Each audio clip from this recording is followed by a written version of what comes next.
கதையின் பெயர் என் கர்வம் சாய்ந்ததடி. அத்தியாயம் 9.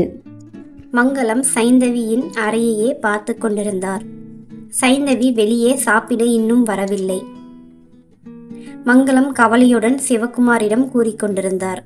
ஒன்றும் கவலைப்படாதே மங்களம், அவள் வேலைக்கு சென்று வந்து சோர்வில் உறங்கிக் கொண்டிருப்பாள். சற்று நேரம் பார்த்துவிட்டு அவளை போய் சாப்பிட அழைத்து வரலாம். அலுவலகத்திலிருந்து வந்ததிலிருந்து சைந்தவியின் முகம் சோர்வாக இருப்பது போல மங்களத்திற்கு தோன்றியது. அதுவும் இவ்வளவு நேரம் அவள் அறையில் இருக்க மாட்டாள். அதுவே மங்களத்திற்கு மிகவும் கவலையாக இருந்தது. ஏதோங்க, இப்பொழுதுதான் கவலையெல்லாம் போய் சற்று நிம்மதியாக உள்ளது. ஆனால் ஏதாவது பிரச்சனை வந்துவிடுமோ என்று சில சமயம் பயமாக இருக்கிறது என்று மங்களம் கலங்கி போய் சிவகுமாரிடம் கூறினார். நீ தேவையில்லாமல் கவலைப்படுகிறாய். நம் பெண்ணிற்கு இருக்கும் திறமையாலேயே அவளை அங்கு வேலைக்கு அழைத்துள்ளனர். இதை அறிந்து இருந்ததினால்தான் நான் அவளை வேலைக்கு அங்கு செல்ல அனுமதித்தேன். அவள் முகத்தில் இருந்த தெளிவை நான் இந்த 2 வாரமாக பார்த்து கொண்டுதான் இருந்தேன். இப்பொழுது வேலை சம்பந்தமாக ஏதாவது டென்ஷன் இருக்குமே தவிர அவள் தெளிவாகத்தான் இருக்கிறாள். நீ ஒன்றும் கவலைப்படாதே என்று மனைவியிடம் ஆறுதலாக கூறினார். இருந்தாலும் அவளிடம் தனியாக கேட்டு பார்க்க வேண்டும் என்று சிவகுமார் மனதில் நினைத்து கொண்டார். இவர்களின் பேச்சுக்கள் அனைத்தையும் தனது அறையிலிருந்து கேட்டுக்கொண்டிருந்த சைந்தவிக்கு தனது பெற்றோர்கள் தன் மீது கொண்டுள்ள பாசம் அப்பட்டமாக தெரிந்தது. அவ்வளவு கடன் தொல்லைகள் இருந்தும் தான் கவலைப்படுவேன் என்று தன்னிடம் கூறாமல் இருந்தவர்கள் இப்பொழுது இருக்கும் பிரச்சனையிலும் தான் வேலைக்கு போகும் அவசியத்தை அறிந்தும் அவளை வற்புறுத்தாமல் அவளுக்காகவே அனைத்தும் யோசித்து செய்யும் பெற்றோர்களை நினைத்து அவளது கண்கள் கலங்கின. தனது சின்ன முகம் மாறுதலையே தனது பெற்றோர்களால் தாங்கிக் கொள்ள முடியவில்லையே. இன்னும் தனக்கு நடந்த அனைத்தையும் தெரிந்தால் என்ன ஆவார்கள்? எப்பொழுதும் அவர்களுக்கு இது தெரிய விடக்கூடாது. நான் நிம்மதியாக இருப்பதாகவே அவர்கள் நினைத்து கொண்டு அவர்கள் கவலைப்படாமல் சந்தோஷமாக இருக்க வேண்டும் என்று நினைத்தாள். எனக்காக வேண்டித்தான் அவர்கள் இந்த கஷ்டமும். அவர்களுக்காகவே நான் இதை பொறுத்து கொள்வேன். தன் கவலைகளை அகற்றிவிட்டு கண்ணை துடைத்து கொண்டு சாப்பிட அறையை விட்டு வெளியே வந்தாள். அறைக்கதவு திறக்கும் சத்தம் கேட்டவுடன் மங்களம் சைந்தவியின் முகத்தை தான் பார்த்தார். மகளின் முகத்தில் கவலை தெரிகிறதா? தெரியாமல் சுத்தமாக இருப்பதை பார்த்த பிறகுதான் அவரின் கவலை அகன்றது. மகளின் இந்த முகத்தை கண்ட பெற்றவர்கள் இருவருக்கும் தங்கள் நிம்மதியை கண்களாலேயே பரிமாறிக்கொண்டனர். தன் பெற்றோர்களின் இந்த புரிதலை நினைத்து அவளுக்கு கண்கள் வேர்த்தது. அவர்களின் அக்கறையை நினைத்து கண்கள் கலங்கியது. இவர்களுக்காக வேண்டி எதையும் செய்ய அவள் தயாராக இருக்கிறாள். இவனை எதிர்கொள்வது ஒரு விஷயமாகவே அவளுக்கு இப்பொழுது தெரியவில்லை. நாளைக்கு சென்றவுடன் முதல் வேலையாக அவன் கொடுத்த அந்த பத்திரத்தில் கையெழுத்திட வேண்டும். எந்த பிரச்சனை வந்தாலும் தைரியமாக எதிர்கொள்ள வேண்டும் என்று தன் மனதில் உறுதி பூண்டாள். தன் பெற்றோர்களை தனக்கு பக்கபலமாக இருக்கும்போது அவள் எதையும் நினைத்து கவலை கொள்ளவில்லை. ஆனால் இரவு 6 மணிக்கு மேல் இருக்க முடியாது என்று தெளிவாக அவரிடம் கூற வேண்டும் என்று ஒரு முடிவுடன் சாப்பிட்டு படுக்க சென்று விட்டாள். ஆனால் அடுத்த நாள் அவனை காண சந்தர்ப்பம் அமையவில்லை. ஆனால் அவளுக்காக அனைத்து ஏற்பாடுகளையும் செய்ய சொல்லித்தான் அவன் கட்டளை பிறப்பித்து சென்றிருந்தான். அதன்படி அவளுக்கான அனைத்து பத்திரங்களும் பதவிகளும் தயாராக இருந்தது. அங்கிருந்த அவன் வெளிநாட்டிற்கு பிசினஸ் விஷயமாக சென்றபோது இவளை அவன் மறக்கவில்லை என்பது இதன் மூலம் தெரிந்தது. இவளுக்காக வேலையை முடிக்க கூறி அங்கு ஏற்கனவே கட்டளை பிறப்பித்திருந்தது இவளுக்குத்தான் ஆச்சரியமாக இருந்தது. அந்தளவுக்கா தன்னை இவன் நினைத்து கொண்டிருக்கிறான்? ஆனால் அதற்காக காரணத்தை நினைத்துத்தான் அவளுக்கு பெருமூச்சு வந்தது. அவன் வெறுக்கல்லவா அவளை நினைக்கிறான்? அவனுக்குத்தான் ஏகப்பட்ட கம்பெனிகள் இருக்கின்றன. அதனால் இங்கு அவன் மாதம் ஒரு முறை அதிசயமாகத்தான் வருவான். அதனால் அவனுக்கு பிஏவாக இங்கு இருப்பது ஒரு பிரச்சனையும் இல்லை. இவனுக்கு வேண்டி தகவல்களை நாம் மெயிலில் அனுப்பிவிடலாம் என்று சாதாரணமாக நினைத்து அவர்கள் கொடுத்த பத்திரத்தில் கையெழுத்திட்டு கொடுத்து விட்டாள். அவனை பற்றி தெரியாமல் இவள் நினைத்ததற்கு அனைத்தும் நேர்மாறாகத்தான் நடக்கப் போகிறது என்று இவளுக்கு யார் கூறுவார்? அவள் அக்ரிமெண்டில் சைன் செய்த விஷயம் அர்ஜுன் சக்கரவர்த்தியின் காதுகளுக்கு எட்டியது. அவன் முகத்தில் அப்பட்டமாக மகிழ்ச்சி தெரிந்தது. சைன் பண்ணித்தான் ஆக வேண்டும் டி என்று அவளிடம் மானசீகமாக பேசிக்கொண்டான். அவன் முகத்தில் ஒரு கர்வம் கலந்த அழகிய புன்னகை எட்டி பார்த்தது. My darling, my baby, I am coming என்று வாய்க்குள் முணுமுணுத்து கொண்டான். அசோக்கிற்கு பாஸின் இந்த பூரிப்பான முகம் ஆச்சரியத்தை அளித்தது. எப்பொழுதும் இறுக்கமுடன் காணப்படுபவர் இன்று இலகுவாக முகம் சந்தோஷமாக காணப்பட்டது அவனுக்கு ஆச்சரியமாக இருந்தது. ஏனென்றால் அனைவரையும் அஞ்சி நடுங்க வைக்கும் இவரது ஆளுமையும் விவேகமும் அப்படிப்பட்டது. அர்ஜுன் அமைக்கும் வியூகங்களை யாராலும் கண்டறிய முடியாமல் அமைத்து அழகாக காய் நகர்த்தி தனக்கான வெற்றியை சாதித்துக் கொள்வான். அவருடைய துருதுருப்பும் வெற்றியும் அசோக்கை பெரும்பாலும் பிரமிப்பில் ஆழ்த்தும். அவன் மட்டும் இல்லை, அனைவரது பார்வையும் பிரமிப்பான பார்வையாகத்தான் இருக்கும் அர்ஜுன் சக்கரவர்த்தியை காணும்போது. அதனால் அவன் எப்பொழுதும் அவரை ஆச்சரியமாகவும் அதிசயமாகவும் தான் பார்ப்பான். முதலாளி என்ற பந்தத்தை தாண்டி அவன் தன் மனதில் அர்ஜுனுக்கு ஒரு கோவிலை கட்டி வைத்திருந்தான். அதுவும் தங்களுக்கு படியளக்கும் முதலாளி இப்படி இருந்தால் யாருக்குத்தான் பிடிக்காமல் இருக்கும்? அதற்கு காரணம் சைந்தவிதான் என்று ஓரளவு யூகித்திருந்தான். அதே சமயம் இவனுக்கு நிச்சயமாக போவது என்றும் அறிந்திருந்தான். குழப்பமாக இருந்த போதும் அவனது எல்லை கோட்டிலிருந்து அவன் தாண்டவில்லை. அதை அவர் விரும்ப மாட்டார். சரியோ தவறோ தன் பாசுக்கு நேர்மையாகவும் விசுவாசமாகவும் இருப்பதையே அசோக் விரும்புவான். அர்ஜுன் சக்கரவர்த்தியின் ஆணையை ஏற்று நடக்க தயாராக இருந்தான். அவனைப் போலவே இன்னும் பலர் அவனை ஆணைக்கும் விசுவாசத்திற்கும் அடிபணிந்து காணப்பட்டனர். ஏனென்றால் அர்ஜுன் சக்கரவர்த்தியின் ஆளுமை அப்பேற்பட்டது. ஆனால் இது அனைத்தும் சைந்தவியிடம் செல்லுபடியாகவில்லை என்பதை அவளும் அறியவில்லை. ஆனால் இதை பார்வையாளராக கண்டு கொண்டிருந்த அசோக்கிற்கு புரிந்தது ஓரளவு.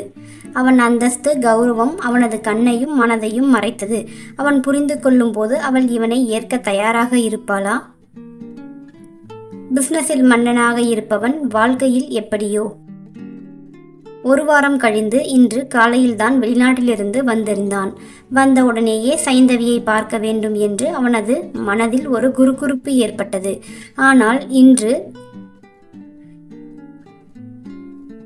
இன்று இருந்த தொடர் மீட்டிங் மற்றும் வேலைகள் எல்லாம் அவனை அவளிடம் செல்ல விடாமல் தடுத்து நிறுத்தியது. அனைத்தையும் முடித்து மதியம் அவனது கேபினுக்கு சென்றவுடனே அவளை அழைத்து இருந்தான். அவன் இல்லாத இந்த வாரம் சப்பா நிம்மதி என்று நினைத்தவள் அவன் வந்த உடனேயே அவளை அழைத்ததை நினைத்து பல்லை கடித்தாள். கொஞ்சம் நேரம் நிம்மதியாக இருக்க விட மாட்டானே? வந்த உடனேயே ஆரம்பித்து விட்டான். அவனது அறைக்குள் அனுமதி கேட்டு உள்ளே நுழைந்தாள். அர்ஜுன் ஒரு நிமிடம் சைந்தவியை ஆழ்ந்து பார்த்தவன், நாளையிலிருந்து இன்னையில் இருந்தே நீதான் எனக்கு பிஏ என்று அழுத்தமாக சொல்ல மீண்டும் சைந்தவிக்கு கோபம் குதித்து கொண்டு வெளியே வந்தது. இப்பொழுதுதான் வருகிறான், வந்தவுடனேயே அனைத்து வேலைகளை விட்டுவிட்டு என்னை டார்ச்சர் செய்ய வேண்டும் என்று வந்தவுடனேயே எப்படி கூறுகிறான்? திமிர் பிடித்தவன். இவனை சும்மா விடக்கூடாது என்று நினைத்தவள், ஹலோ மிஸ்டர் பாஸ், நான் என்ன நீங்கள் வச்ச ஆளா? நீங்கள் சொல்றதுக்கெல்லாம் பூம் பூம் ஆடு மாதிரி தலையாட்ட? லன்ச் டைமில் சாப்பிட போக விடாம இப்படி சொல்றீங்களே, நான் பசி தாங்க மாட்டேன் பாஸ், என்னை விட்டுடுங்க. அவள் ஏற்கனவே அவளுக்கு பிஏவாக வர சம்மதித்து கையெழுத்திட்டிருந்த போதிலும் ஏனோ அவனிடம் உடனே சம்மதிக்க கூடாது என்று வேண்டுமென்றே இவனிடம் கையெழுத்திட்டது அவனுக்கு தெரியாது என்று நினைத்து அங்கு நின்று பேசிக்கொண்டிருந்தாள். நியாயமா இந்த அணியனை நான் பழி வாங்கணும் இவன் செய்கின்ற அக்கப்போருக்கு. ஆனால் மிஸ்டர் சிவகுமார் என்னை நேர்மையாக வளர்த்து விட்டாரே என்றுதான் அவளுக்கு தோன்றியது. அவனை பிடிக்கவில்லை என்றாலும் அந்த அலுவலகத்திற்கு அவள் செய்யும் வேலைகளுக்கும் அவள் நேர்மையாகத்தான் இருக்கிறாள். இதைத்தான் அவன் நன்றாக பயன்படுத்தி கொள்கிறான். முதலில் என் அப்பா, இப்பொழுது நான் என்று அவள் கோபமாக நினைத்தாள். பாரடா, இதற்கு மேல் உன்னை என்ன செய்கிறேன் என்று நினைத்தவள், நான் ஏதாவது செய்தால் தனது பெற்றோருக்கும் வருந்துவார்கள். அவளால் ஒன்றும் செய்ய முடியாமல் இப்படி செய்துவிட்டாரே அக்ரிமெண்ட் என்ற பெயரில். இப்பொழுது புழம்பி ஒன்றும் ஆகப் போவதில்லை, இன்னும் என்னென்ன காத்திருக்கிறதோ என்று குழம்பினாள் சைந்தவி. தன் மனதுக்குள் இவ்வாறு போராடி கொண்டிருந்தவளை சற்று அவளிடமிருந்து தள்ளி இரு கைகளையும் குறுக்கே கட்டிக்கொண்டு அவள் முகம் காட்டும் உணர்ச்சிகளை படித்துக் கொண்டிருந்தான் அர்ஜுன். உணர்வுகளை காட்டாத முகத்தை கூட எளிதாக கண்டுபிடிப்பவன் அவன். உணர்ச்சி பிம்பமாய் தெரியும் அவளது முகத்தை வைத்து அவளின் மன எண்ணங்களை அறிந்து கொள்ள மாட்டானா என்ன? சபதம் எல்லாம் முடிஞ்சாச்சா என்று கேட்க விழுக்கென்று நிமிர்ந்தவள், என்ன சபதம் என்று திக்கு திணறி கேட்டாள். கூர்விழிகளால் அவளை தொலைத்தவன், கொஞ்ச நேரம் முன்னாடி உன் மனசுக்குள்ள ஒரு சபதம் எடுத்து முடிச்சியே, அதைத்தான் சொன்னேன் என்றான். தன்னை கண்டு கொண்டான் என்பதை அறிந்து கொண்டவளின் இதயம் வெகு விரைவாக துடித்தது. கண்டு கொள்ளாமல் இருந்தால்தான் அது அதிசயம் என்று புத்தி உரைக்க உதடுகளை அழுத்த கடித்து அமைதியாக நின்றாள். அவளை நெருங்காமல் கைகளை மட்டும் நீட்டி பற்களில் இருந்த உதடுகளை விடுவித்தான். பின் இரு விரல்களால் மெதுவாக அவற்றை தடவி, எதற்கு இந்த அழகான உதடுகளுக்கு தண்டனை கொடுக்கிறாய் என்று கனிந்து வந்தது அவனது வார்த்தை. கோப வார்த்தைகளை விட இம்மாதிரியான மென்மையாக கனிந்த அவனது வார்த்தைகள் அவளுக்கு உள்ளூருக்குள் குளிரடித்தது.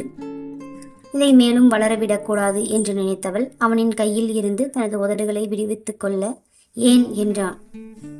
இதெல்லாம் ஒத்து வராது என்று மெதுவாக கூறி 2 அடி பின்னால் எடுத்து வைத்தவள் திரும்பி போக எத்தனிக்கும் போது அவள் கையை பிடித்து தடுத்தான்.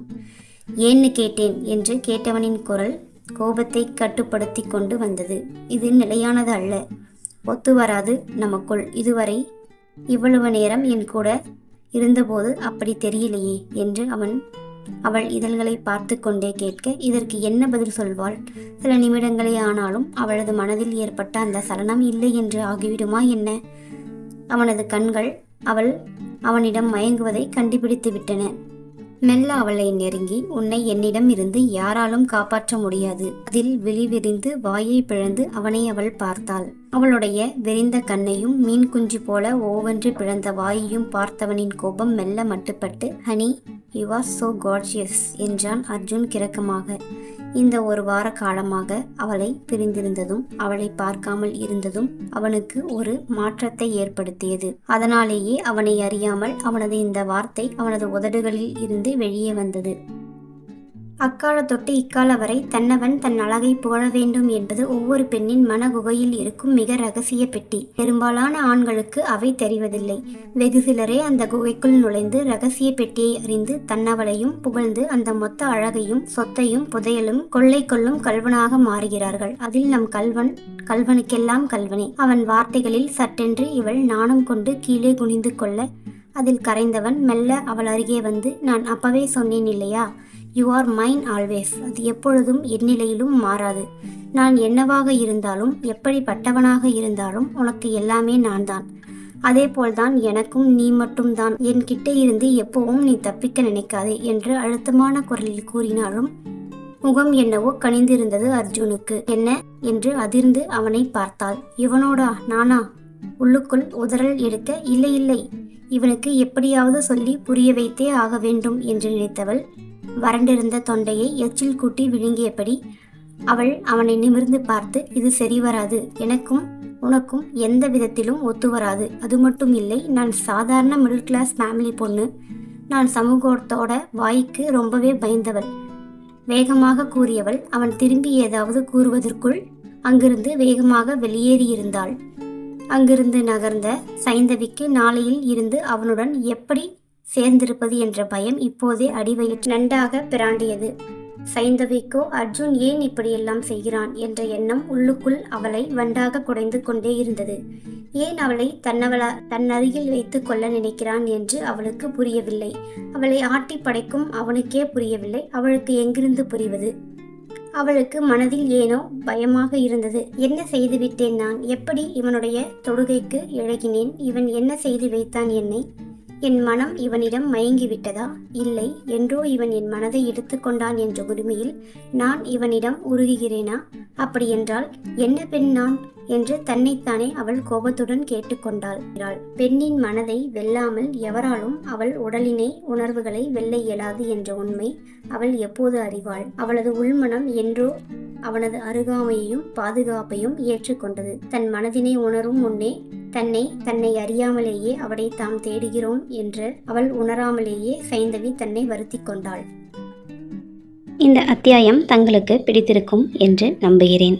உங்களுக்கு இது பிடித்திருந்தால் லைக் பண்ணுங்க, சப்ஸ்கிரைப் பண்ணுங்க. நன்றி, வணக்கம் நண்பர்களே. அடுத்த அத்தியாயத்துடன் கூடிய விரைவில் சந்திக்கலாம்.